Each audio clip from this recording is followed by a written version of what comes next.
കേരളീയ ഉമ്മത്ത് ഏറെ ആഗ്രഹിച്ച ഒരു ദിനമാണ് ഇന്ന് നമുക്കറിയാം. ഇവിടെ വന്ന് എന്തെങ്കിലും സംസാരിക്കാൻ തുടങ്ങുമ്പോൾ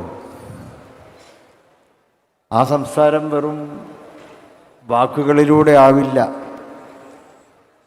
ഹൃദയത്തിൽ നിന്നാണ് ഈ സമ്മേളനത്തിൻ്റെ ഈ ഉദ്ഘാടന വേദിയിൽ നമുക്ക് ഈ സദസ്സിനോട് സംവദിക്കുവാൻ സാധിക്കുക. നിങ്ങളും അങ്ങനെ തന്നെയാണ്. നിങ്ങളും നിങ്ങളുടെ ഹൃദയത്തെ മുന്നിൽ വെച്ചുകൊണ്ടാണ് ഈ പന്തലിൽ വന്ന് നിറഞ്ഞ് നിൽക്കുന്നത്. ഞാൻ വാസ്തവത്തിൽ ഇങ്ങനെ ഓർക്കുകയായിരുന്നു, ഒരു 4 നൂറ്റാണ്ട് മുമ്പത്തെ ചില ഓർമ്മകളാണ്. അന്ന് വാദിനൂർ എന്ന സമസ്ത കേരള സുന്നി വിദ്യാർത്ഥി ഫെഡറേഷൻ്റെ ദശവാർഷിക സമ്മേളനം കുറ്റിപ്പുറത്ത് നിളാതീരത്ത് നടന്നിരുന്നു. അന്ന് ഇതുപോലെയുള്ള സെറ്റപ്പൊന്നും ഉണ്ടായിരുന്നില്ല. കാരണം അന്ന് വിദ്യാർത്ഥി സംഘടനയാണല്ലോ, അതിൻ്റേതായിട്ടുള്ള ആ ബുദ്ധിമുട്ടൊക്കെ ഉണ്ടായിരുന്നു. പക്ഷേ അവിടെയും നിറഞ്ഞു നിന്ന പന്തലിൽ കേരളത്തിൻ്റെ നാനാഭാഗങ്ങളിൽ നിന്നുമുള്ള വിദ്യാർത്ഥി സുഹൃത്തുക്കൾ അവിടെ വന്നുകൊണ്ട് അവിടുത്തെ ക്ലാസ്സുകളും അവിടുത്തെ മറ്റ്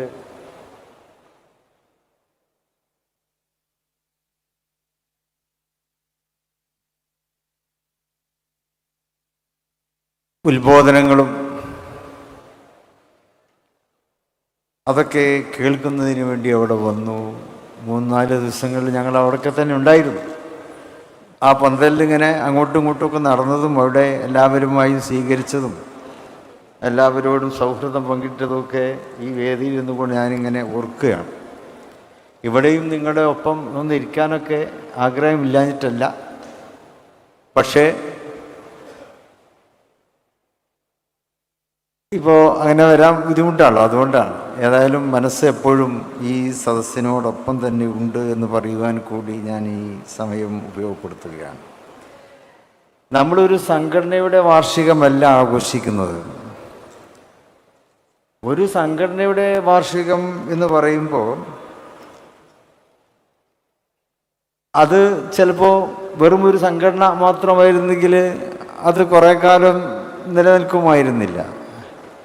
ഇത് പക്ഷേ നമ്മുടെ ആത്മാവിൻ്റെ, നമ്മുടെ സമൂഹത്തിൻ്റെ ആത്മാവിൻ്റെ തന്നെ 100 വർഷത്തിൻ്റെ ആഘോഷമാണ് ഈ 100ാം വാർഷിക സമ്മേളനത്തിൽ നമ്മൾ കൊണ്ടാടുന്നത്.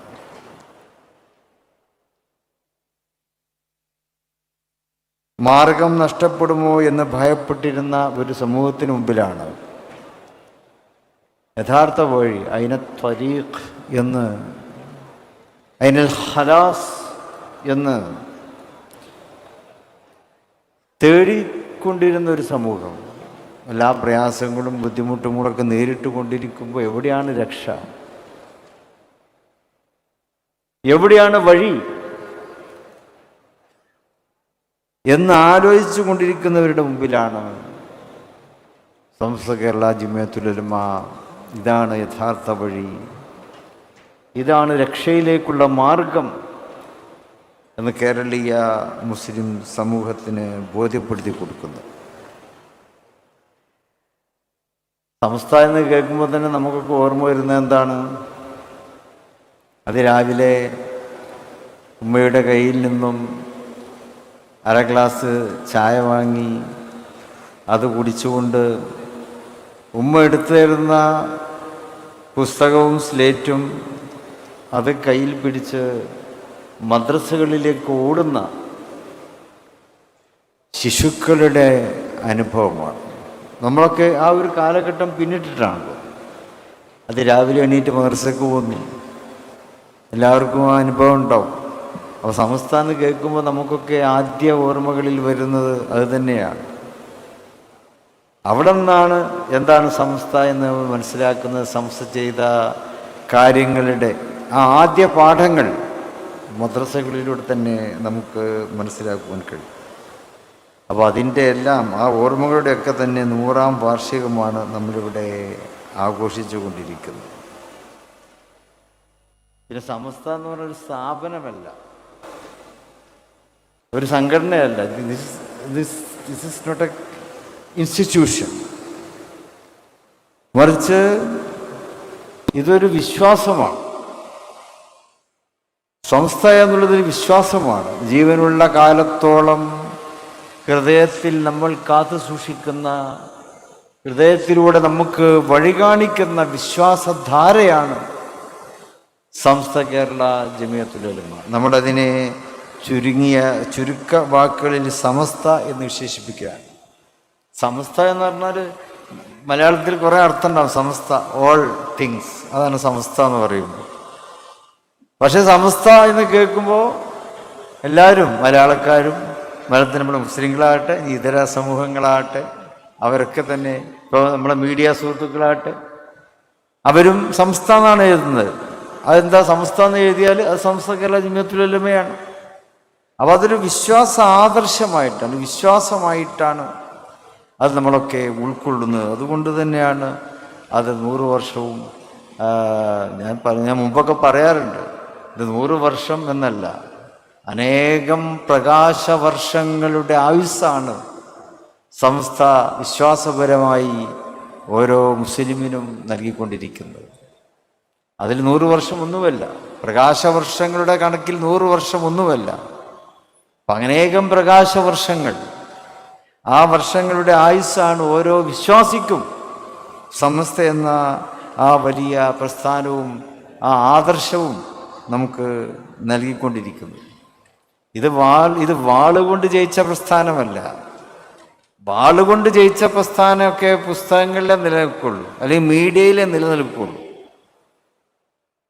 വരികളിലൂടെ അതൊക്കെ നിലനിൽക്കുള്ളൂ. വാളുകൊണ്ട് ജയിച്ച പ്രസ്ഥാനം ഇത് വാളുകൊണ്ട് ജയിച്ചതല്ല, അറിവിലൂടെ ജയിച്ചതാണ്, വിശ്വാസത്തിലൂടെ ജയിച്ചതാണ്. അറിവിലൂടെയും വിശ്വാസത്തിലൂടെയുമാണ് സമസ്ത കേരള ജമിയത്തുൽ ഉലമ കാലങ്ങളെ അതിജയിച്ചുകൊണ്ട് മുന്നോട്ട് പോകുന്നു. അതുകൊണ്ട് തന്നെ അതങ്ങനെ മുന്നോട്ട് പോയിക്കൊണ്ടിരിക്കുന്നു. ആരും തടയുവാനും തയ്യാറാവുകയില്ല. കാരണം ഇത് വിശുദ്ധമായൊരു പ്രത്യയശാസ്ത്രമാണ്. അറിവ് ആർക്കെങ്കിലും നിഷേധിക്കാൻ പറ്റും? അതുപോലെ തന്നെ ദൈവികമായിട്ടുള്ള വിശ്വാസത്തെ, തത്വചിന്തകളെ ആർക്കും നിരാകരിക്കാൻ പറ്റില്ലല്ലോ. ശാസ്ത്രവും സാങ്കേതിക വിദ്യകളും ലോകവും എത്ര തന്നെ മാറിയാലും ദൈവികമായിട്ടുള്ള ആദർശത്തെയും ആ വിശ്വാസത്തെയും തള്ളിപ്പറയാൻ പറ്റില്ല. കാലം പിന്നിടുന്തോറും കൂടുതൽ അതിനെ പഠിക്കുവാനാണ് സമൂഹം തയ്യാറാകുന്നത്. സമസ്ത നമ്മൾ പഠിപ്പിച്ചത് എന്താണ്? വാദിച്ചുകൊണ്ടല്ല. നിങ്ങളിങ്ങനെ വാദിക്കണമെന്നല്ല സമസ്ത നമുക്ക് പഠിപ്പിച്ചു തന്നത്. എങ്ങനെ വിനയത്തോടെ ജീവിക്കണം എന്ന ഇസ്ലാമിക തത്വശാസ്ത്രമാണ് സമസ്ത കേരള ജമിയത്തുൽ ഉലമ നമുക്ക് പഠിപ്പിച്ചു തന്നത്. സംസ്ഥയുടെ ഏറ്റവും വലിയ പ്രത്യേകത എന്താണ്? വിദ്യാഭ്യാസ പ്രവർത്തനങ്ങൾ നടത്തുന്നു എന്നുള്ളത് തന്നെയാണ്.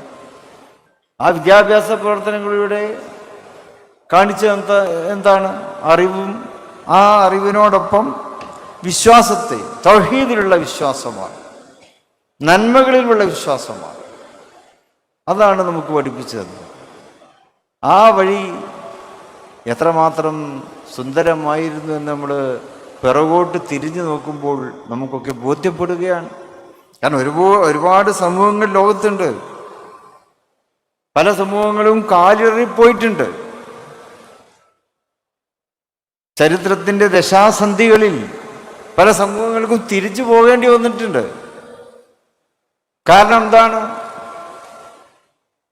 അവരുടെ പ്രവർത്തനങ്ങളുടെ ബുദ്ധിമുട്ട് തന്നെ, പ്രവർത്തനങ്ങളുടെ അശാസ്ത്രീയതയും മികവില്ലായ്മയുമാണ്. നമ്മുടെ പ്രവർത്തനങ്ങളിൽ അറിവാണ്, വിശ്വാസ സംഹിതകളാണ്. അത് കാലത്തിന് മായ്ച്ചു കളയാൻ പറ്റുകയില്ല എന്നുള്ളത് കൊണ്ട് തന്നെയാണ്.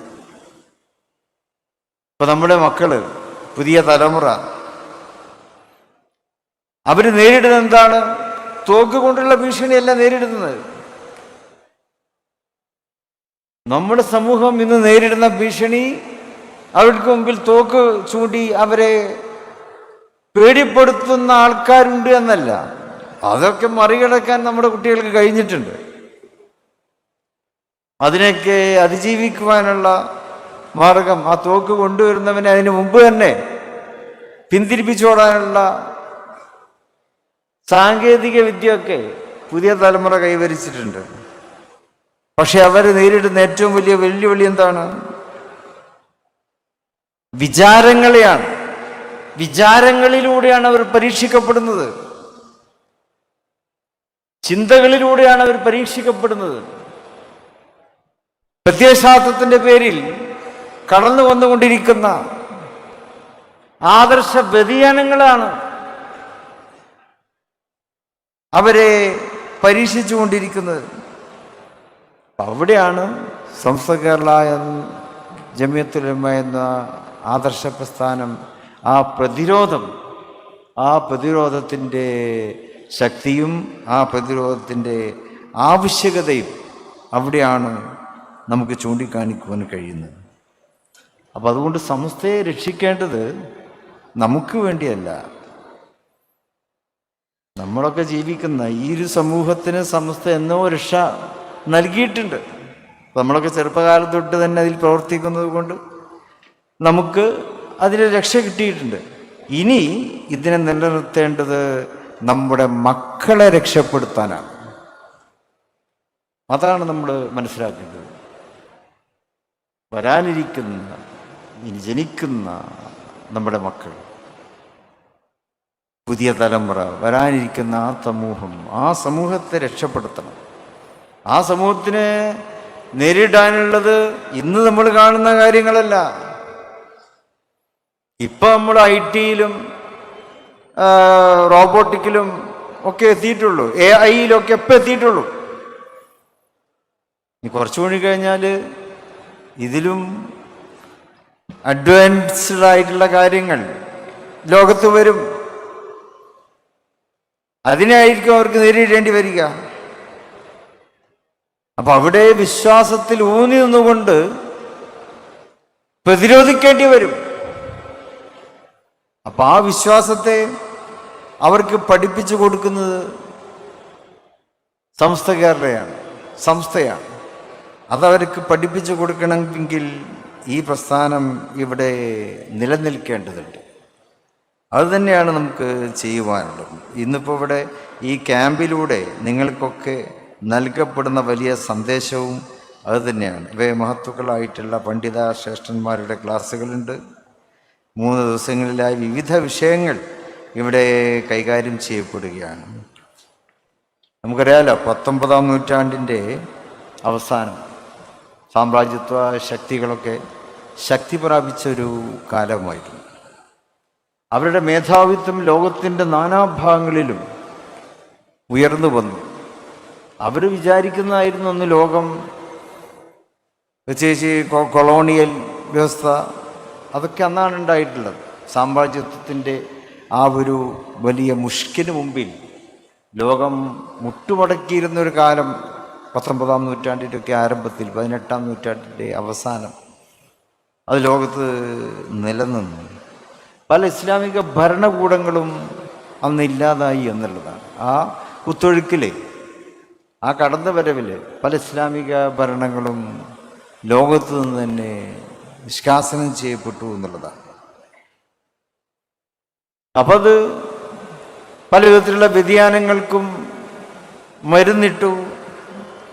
യൂറോപ്യൻ ആധുനികതയുടെ യുക്തിവാദ മാനദണ്ഡങ്ങൾ അതൊക്കെയായിരുന്നു അവർ പ്രചരിപ്പിക്കുവാൻ ശ്രമിച്ചത്. ആ യൂറോപ്യൻ കൾച്ചറിന് അതായിരിക്കാൻ ലോകത്തിനുണ്ടായിരിക്കേണ്ടത് എന്നൊക്കെയുള്ള രീതിയിലുള്ള പ്രചാരണങ്ങളാണെന്നൊക്കെ ലോകത്ത് നടന്നത്. പക്ഷെ അപ്പോഴും അതിനൊക്കെ പ്രതിരോധിക്കുവാൻ ഉള്ള മനസ്സ് ഇവിടെ ഉണ്ടായിരുന്നു എന്നുള്ളതാണ്. പാരമ്പര്യങ്ങളിലും മൂല്യങ്ങളിലും അടിയുറച്ചുന്നുകൊണ്ട് തന്നെ ആ കാലത്തെ ലോകക്രമത്തിൽ ഇസ്ലാമിൻ്റെ തിരിച്ചുവരവ് സാധ്യമാണ് എന്ന് വിശ്വസിച്ചിരുന്ന സമൂഹവും അന്നുണ്ടായിരുന്നു എന്ന ചരിത്രം വെളിപ്പെടുത്തുകയാണ്. ശാസ്ത്രത്തിൻ്റെയും ആധുനികതയുടെയും പളപളപ്പിൽ ഭ്രമിച്ചു പോയവരും അന്നുണ്ടായിരുന്നു. അവരും പല സ്വാധീനവും ചെലുത്തി. പക്ഷെ അതിനൊക്കെ അതിജയിക്കുവാൻ കലിമത്ത് തൗഹീദ് എന്ന വിശ്വാസത്തിൻ്റെ ഊർജത്തിൽ മുന്നോട്ട് പോയ സമൂഹം അവർ ലോകത്തുണ്ടായി. അത് കേരളത്തിലുമുണ്ടായി എന്നുള്ളതാണ്.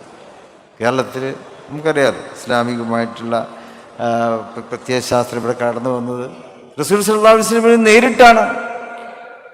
ഇന്ത്യയിലേക്ക് പല ഭാഗങ്ങളിലും ഇസ്ലാം വന്നു. അത് മദീനയിൽ നിന്ന് പല കരകളിലൂടെയും പല നാടുകളിലൂടെയും കടന്നുകൊണ്ടാണ്. പലപ്പോഴും കരമാർഗങ്ങളിലൂടെയാണ്, പടയോട്ടങ്ങളിലൂടെയും രാജ്യങ്ങൾ പിടിച്ചടക്കിക്കൊണ്ടുമൊക്കെയുള്ള അധിനിവേശത്തിൻ്റെ രൂപത്തിൽ ഇസ്ലാം പല ഭാഗത്തും വന്നിട്ടുണ്ട്. അങ്ങനെ ഇന്ത്യയിലും എത്തിയിട്ടുണ്ട്. പക്ഷെ അവരിവിടെ മതപ്രവർത്തനമല്ല ഉദ്ദേശിച്ചത്.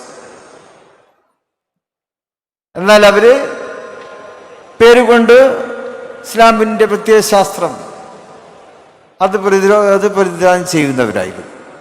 അതേ അവസരത്തിൽ കേരളത്തിലേക്ക് ഇസ്ലാം വന്നത് എങ്ങനെയാണ്?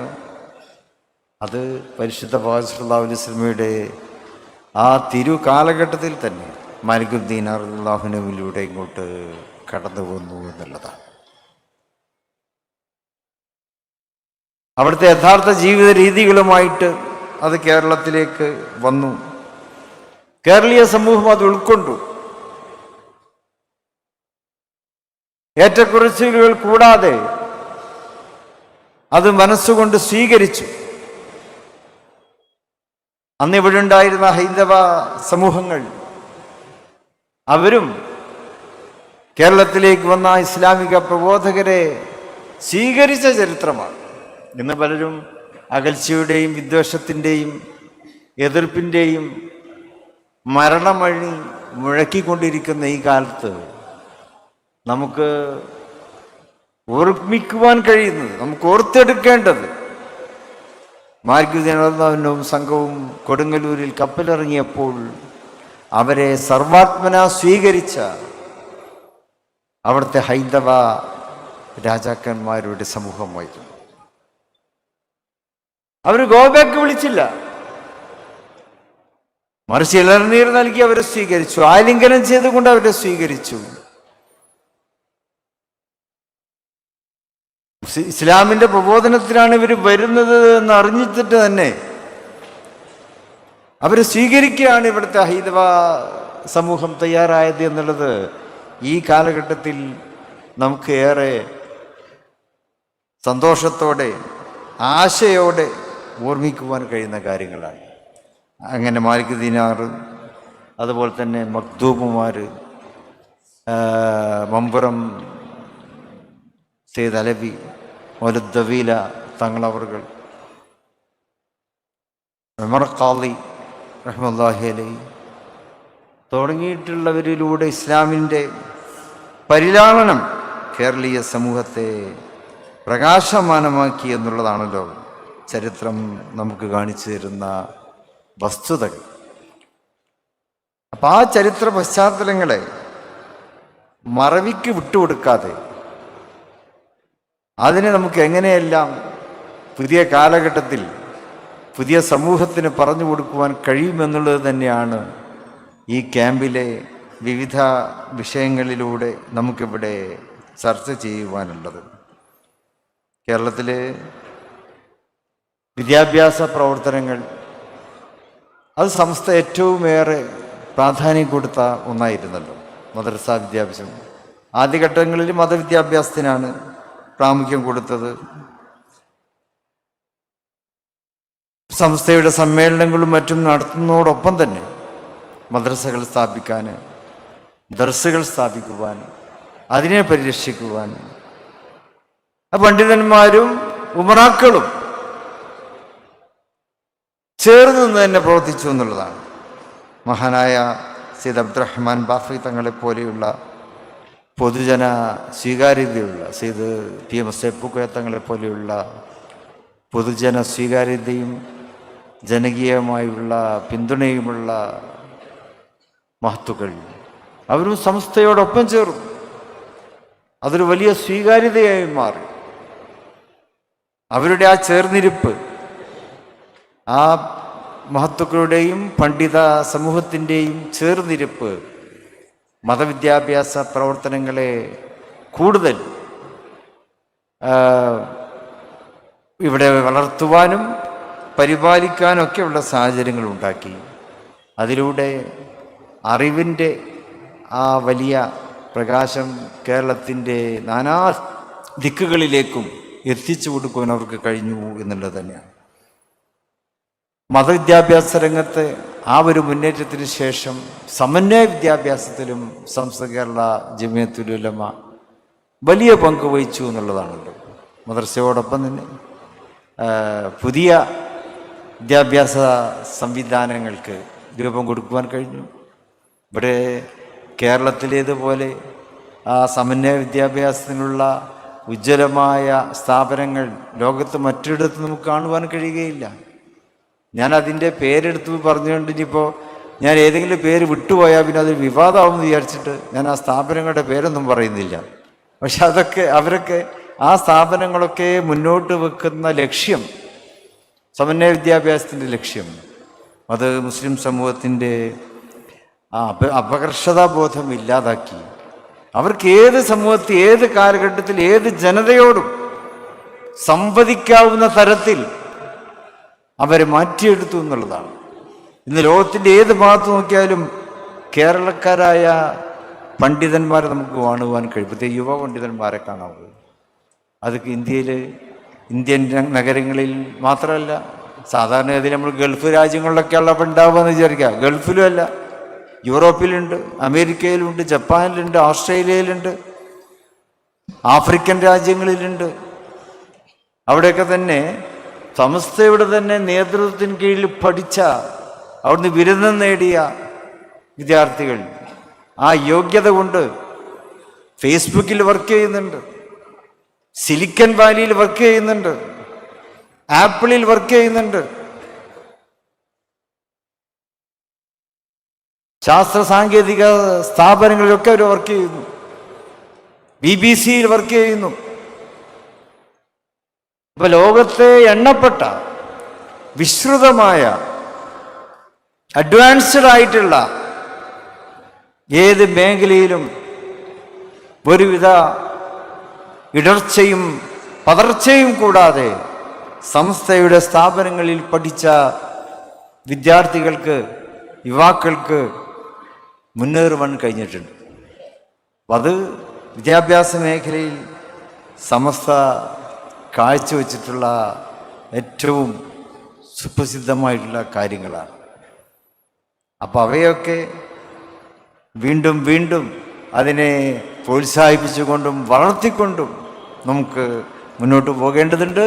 തീർച്ചയായിട്ടും ഈ 100ാം വാർഷിക സമ്മേളനം ആ നേട്ടങ്ങളുടെ ഊർജം നമുക്ക് നൽകി ഇനി വരാനിരിക്കുന്ന കാലത്തും നമ്മുടെ സമൂഹത്തെ, നാം നേരത്തെ പറഞ്ഞ പോലെ പുതിയ തലമുറയെ യഥാർത്ഥ ദീനിൻ്റെ വഴികളിലേക്ക് നയിക്കുവാനുള്ള ഒരു നല്ല തീരുമാനവുമായിട്ടായിരിക്കണം നമ്മൾ ഇവിടുന്ന് പിരിഞ്ഞു പോകേണ്ടത്. ഇതൊരു പ്രതിജ്ഞാബദ്ധമായ സദസ്സാണ്. പലതും നമുക്ക് വിട്ടുപോയിട്ടുണ്ടാവും, പല വീഴ്ചകളും നമുക്ക് സംഭവിച്ചു പോയിട്ടുണ്ടാവും. എല്ലാ വീഴ്ചകളെയും പരിഹരിച്ചു തരുന്നവനാണ് രാജാധിരാജനായ അല്ലാഹു. വീഴ്ചകളില്ലാത്ത മനുഷ്യന് ഉണ്ടാവില്ലല്ലോ. അപ്പോൾ അതുകൊണ്ട് തന്നെ വീഴ്ചകൾ സംഭവിച്ചിട്ടുണ്ടാകാം.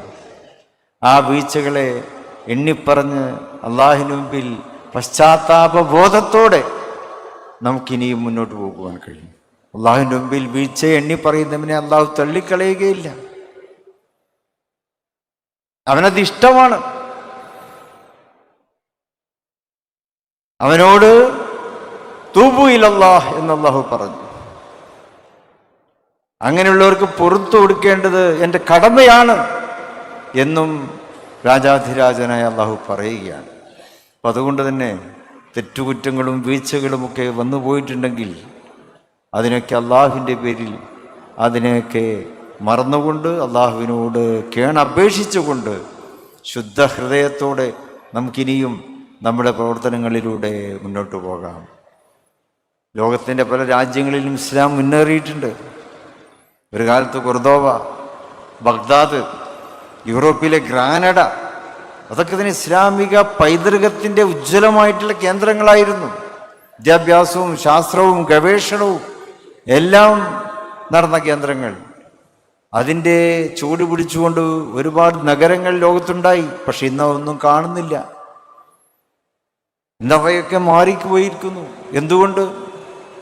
അതേക്കുറിച്ച് പഠിക്കുന്നവർ പറയുന്നത് എന്തായിരുന്നു? മുസ്ലിം സമൂഹത്തിൻ്റെ ഐക്യമില്ലായ്മ കൊണ്ട്. മുസ്ലിം സമൂഹത്തിൻ്റെ ഐക്യവും അവരുടെ വിശ്വാസത്തിൽ വന്ന പാളിച്ചകൾ, അവർ മറ്റു പലതിൻ്റെയും പിറകെ പോയപ്പോൾ, പ്രകോപനങ്ങളുടെയും പിറകെ പോയപ്പോൾ അവർക്കതെല്ലാം നഷ്ടപ്പെട്ടു എന്നാണ് ചരിത്രം നമുക്ക് പഠിപ്പിച്ചു തരുന്നത്. അപ്പോൾ നമുക്ക് നമ്മുടെ ഐക്യം കാത്തു സൂക്ഷിക്കുക. തർക്കിച്ചുകൊണ്ട് ഒന്നും നമുക്ക് നേടാൻ ഇല്ലല്ലോ. എന്നാൽ ഒരുമിച്ചിരുന്നാൽ നമുക്ക് പലതും നേടാൻ പോകും.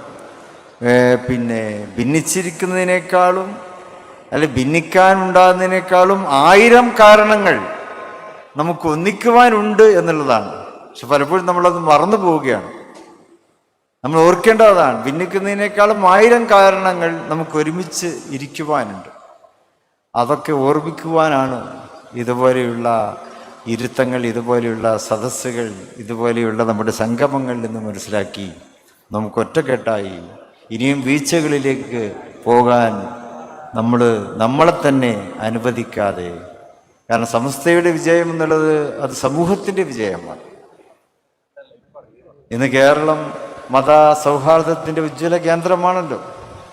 ആ മതസൗഹാർദ്ദവും സഹവർത്തിത്വവും അതൊക്കെ ഊട്ടിയുറപ്പിക്കുന്നതിൽ സുന്നി പ്രസ്ഥാനം വലിയ തരത്തിലുള്ള പിൻബലം നൽകിയിട്ടുണ്ട്. എല്ലാവരും ഇത് മനസ്സിലാക്കുന്നു. സംസ്ഥയുടെ പിറകെ വരാൻ, അല്ലെങ്കിൽ സംസ്ഥയെ ഇങ്ങനെ എപ്പോഴും വിളിച്ചുണർത്തിക്കൊണ്ടിരിക്കുന്ന നമ്മുടെ സംസ്ഥാനത്ത് തന്നെ പല വിഭാഗങ്ങളിലും പെട്ട ആൾക്കാരുണ്ട്. സംസ്ഥയുടെ പിന്തുണ വേണം എന്നൊക്കെ ആഗ്രഹിക്കുന്നത്. അവർ ലക്ഷ്യം വെക്കുന്നത് എന്താണ്? സമൂഹത്തിൻ്റെ നന്മയാണ്. സമൂഹത്തിൻ്റെ രാഷ്ട്രീയമായിട്ടുള്ള നന്മ, സമൂഹത്തിൻ്റെ സാമൂഹ്യമായിട്ടുള്ള നന്മ. സഹവർത്തിത്വത്തിലൂടെ നമ്മുടെ നാടിൽ മാറ്റങ്ങൾ ഉണ്ടാക്കുവാൻ കഴിയുമെന്നുള്ള പ്രതീക്ഷ, അതാണ് സുന്നി പ്രസ്ഥാനം സമൂഹത്തിന് കാഴ്ചവെക്കുന്നത്. നമുക്ക് അതിൽ നിന്നും വിട്ടുപോവാതെ നമ്മുടെ മഹത്തുക്കൾ നമുക്ക് എന്താണോ കാണിച്ചു തന്നത് ആ മാർഗങ്ങളിൽ ഉറച്ചു നിന്നുകൊണ്ട് തന്നെ പുതിയ കാലഘട്ടത്തിലും നമ്മുടെ ദൗത്യം നിർവഹിക്കുവാൻ നമ്മൾ തയ്യാറാവുക എന്ന് മാത്രം ഇവിടെ ഓർമ്മപ്പെടുത്തിക്കൊണ്ട്, അല്പം നീണ്ടുപോയെങ്കിൽ നിങ്ങൾ ക്ഷമിക്കണമെന്ന് പറഞ്ഞുകൊണ്ട് ഈ പരിപാടിയുടെ ഔപചാരികമായ ഉദ്ഘാടനം ബിസ്മില്ലാഹിർ റഹ്മാൻ റഹീം എന്നുച്ചരിച്ച് നിർവഹിക്കുന്നു. അതിൻ്റെ ഇടയ്ക്കൊരു കാര്യം മറന്നുപോയി, ആദ്യം പറയേണ്ടതായിരുന്നു. മഹാനായ സംസ്ഥയുടെ സ്ഥാപക പ്രസിഡന്റ് വരക്കൽ മുല്ലക്കോയത്തങ്ങൾ അവരുടെ ആണ്ട് ദിനം കൂടിയാണെന്ന്. ഇന്ന് ഷഅബാൻ 17. അപ്പോൾ അതുകൊണ്ട് മഹാനവറുകളുടെ പേരിൽ ഒരു ഫാത്തിഹ ഓതി ഹദിയ ചെയ്ത് നമുക്ക് ഇതിൻ്റെ ഉദ്ഘാടനം നിർവഹിക്കാം. അൽ ഫാത്തിഹ. ബിസ്മില്ലാഹിർ റഹ്മാനിർ റഹീം. അൽഹംദുലില്ലാഹി റബ്ബിൽ ആലമീൻ അർറഹ്മാനിർ റഹീം മാലികി യൗമിദ്ദീൻ ഇയ്യാക നഅ്ബുദു വഇയ്യാക നസ്തഈൻ ഇഹ്ദിനസ് സിറാത്തൽ മുസ്തഖീം സിറാത്തൽ ലദീന അൻഅംത അലൈഹിം ഗൈറിൽ മഗ്ദൂബി അലൈഹിം വലദ്ദാല്ലീൻ. ആമീൻ. അല്ലാഹുവേ, ഞങ്ങൾ ഓതിയ ഈ ഫാത്തിഹയുടെ ബർക്കത്ത്, അതിൻ്റെ പുണ്യത്തെ മഹാനവറുടെ ഖബറിടത്തിലേക്ക്, അവിടുത്തെ ബർസഖിയായ ജീവിതത്തിലേക്ക് നീ അതിനെ നൽകണമേ. അവരുടെ ഖറീബിയായ ജീവിതത്തിൽ